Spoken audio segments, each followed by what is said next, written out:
Hello, आप सभी का स्वागत है आज के इस क्लास में। मैं आप लोगों के लिए प्रतिशत यानी कि परसेंटेज चैप्टर को लेकर आया हूँ। परसेंटेज चैप्टर को आप लोग करने से पहले जान लीजिए कि अंकगणित के चैप्टर जैसे लाभ हानि, साधारण ब्याज और अनुपात और भी बहुत सारे चैप्टर हैं जिसको करने के लिए भी आप लोगों को प्रतिशत का ज़रूरत होता है। इसलिए प्रतिशत बहुत ज़रूरी है हम लोगों को जानना। और अंकगणित के बहुत सारे चैप्टर प्रतिशत के ऊपर बेस्ड किए रहते हैं, थोड़ा बहुत प्रतिशत का इस्तेमाल उसमें होता है।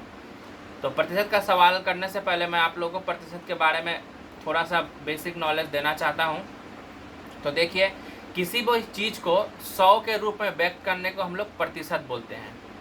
किसी भी चीज़ को अगर 100 के रूप में बोलेंगे, व्यक्त करेंगे तो प्रतिशत बोलेंगे। तो प्रतिशत सवाल करने से पहले आप लोग ये जान लीजिए कि प्रतिशत को सवाल के लिए आप लोग को दो चीज़ याद रखना है। किसी भी चीज़ को प्रतिशत में लाना और किसी भी चीज़ को प्रतिशत से हटाना। कोई भी सवाल को करने के लिए आप लोग समझ लीजिएगा कि प्रतिशत में हमको लाना है किसी भी चीज़ को या प्रतिशत से हटाना है। अगर किसी भी चीज़ को प्रतिशत में लाना हो तो लाने के लिए हम लोग 100 से गुना करते हैं, और किसी भी चीज़ को अगर प्रतिशत से हटाना हो तो उसके लिए हम लोग 100 से भाग करते हैं। जैसा कि आप लोगों को मैं बता रहा हूँ कि अगर बोला गया कि 5/20 को प्रतिशत में व्यक्त कीजिए, व्यक्त करें। 5/20 को प्रतिशत में व्यक्त करें। प्रतिशत में व्यक्त करें मतलब प्रतिशत में लाना है। तो क्या करेंगे हम लोग? 5/20 जो है परसेंट में लाने के लिए क्या बोले हैं? 100 से गुना। बस 100 से गुना कर दिए। 20×5 = 100, 5×5 गुना कर दिए 25%। देखिए प्रतिशत में आ गया, यानी कि 5/20 को प्रतिशत में ला दिए, यानी कि 25%।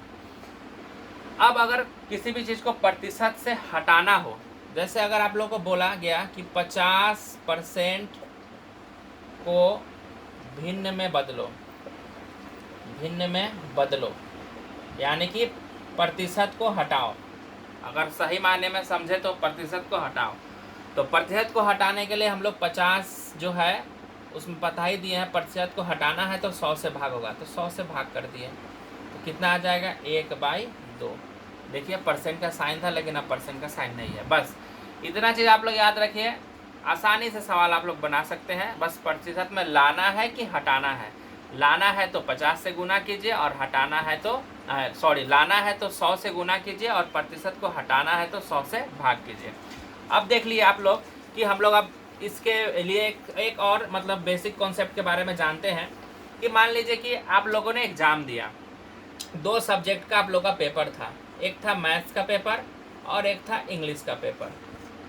और मैथ्स भी था 50 नंबर का, इंग्लिश भी था 50 नंबर का, यानी कि फुल मार्क्स था पर सब्जेक्ट 50 नंबर का। और आप लोगों ने मैथ्स में पाया 30 नंबर और इंग्लिश में पाया 40 नंबर। तो बोला आप लोगों को कितना परसेंट आप लोगों ने मार्क्स पाया इस परीक्षा में।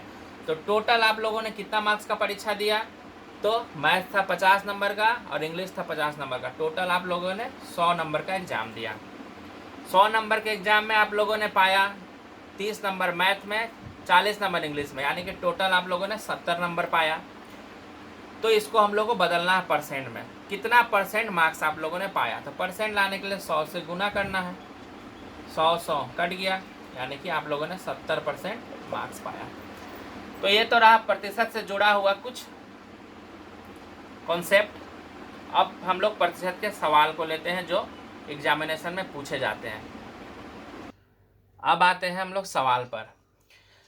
तो ये सवाल को मैं आप लोग को लाइन टू लाइन बताऊंगा, आप लोग ध्यान से देखिए, काफ़ी आसानी से ही आप लोग इसको समझ सकते हैं।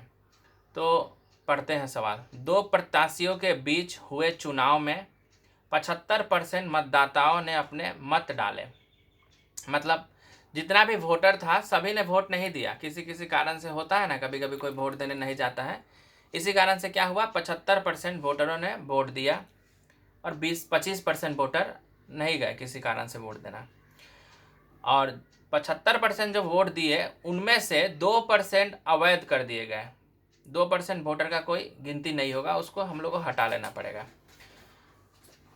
उसके बाद एक प्रत्याशी ने 9,261 मत प्राप्त किए, जो वैध मतों का 75% था। यानी कि जो 9,261 है जो वोट है वो वैध मतों का 75% है।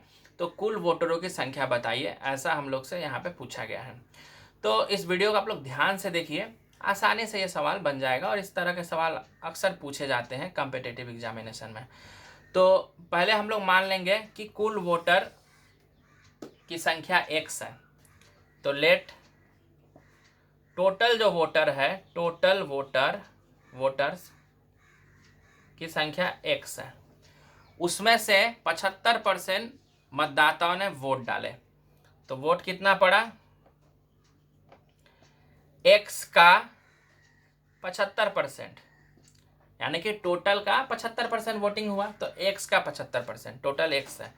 तो x का के लिए गुना, परसेंट 75 है, परसेंट को हटाने के लिए नीचे 100 डालते हैं। 25 से 3 बार में, 25 से 4 बार में, यानी कि 3x/4 इतना वोट पड़ा। अब इसमें से भी आप लोग जैसा कि क्वेश्चन में पढ़े हैं कि 2% वोट अवैध हो गए, तो अवैध वोट निकाल लेते हैं। अवैध वोट कितना वोट पड़ा, 3x/4, इसका 2% अवैध हो गया।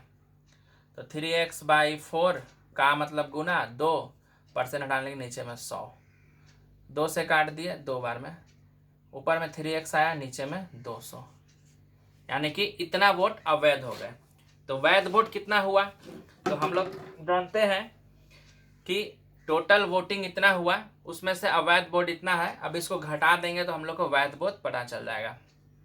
वैध वोट, तो टोटल वोट है 3x/4, उसमें से अवैध वोट है 3x/200। इसको माइनस कर देंगे, एलसीएम 200 आया, इसको डिवाइड करेंगे, 50 आएगा, 50 को 3 से गुना करेंगे 150x, 200 को 2 से डिवाइड किए 1 आया, 1 को 3 से गुना किए 3x, यानी कि 147/200 इतना हम लोग का वैध वोट हुआ।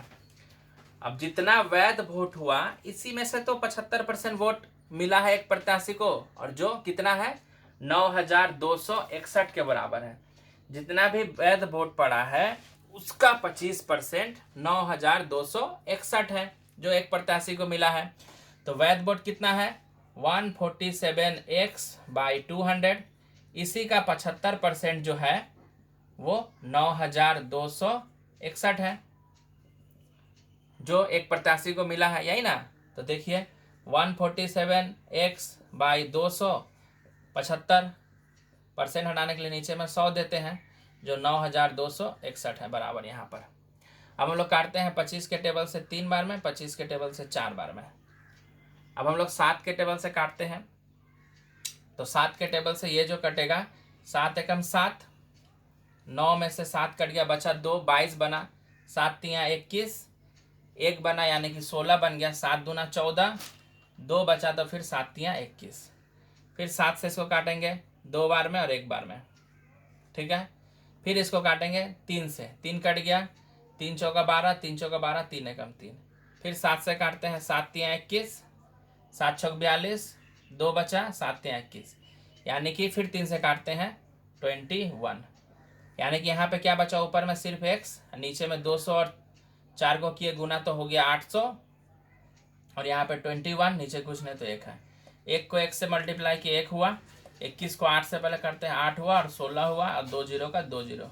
आप लोग 800 के 21 से गुना कीजिए, इतना ही आएगा, यानी कि x का वैल्यू आया 168, यानी कि 16,800 x का वैल्यू। तो x क्या माने थे, टोटल वोटर, यहाँ पे वही पूछ रहा है टोटल वोटरों की संख्या कितनी है, तो वो आ गया है 16,800। तो आप लोग ये आसानी से समझ चुके होंगे, आशा करता हूँ। तो इस तरह के परसेंटेज का सवाल आप लोग इसी तरह से आसानी से बता सकते हैं, बस बेसिक कॉन्सेप्ट को हल्का सा ध्यान रखिएगा। और इस तरह का वीडियो और भी पाने के लिए मेरे चैनल को लाइक एंड सब्सक्राइब करें और शेयर करें। मिलते हैं अगले वीडियो में, धन्यवाद।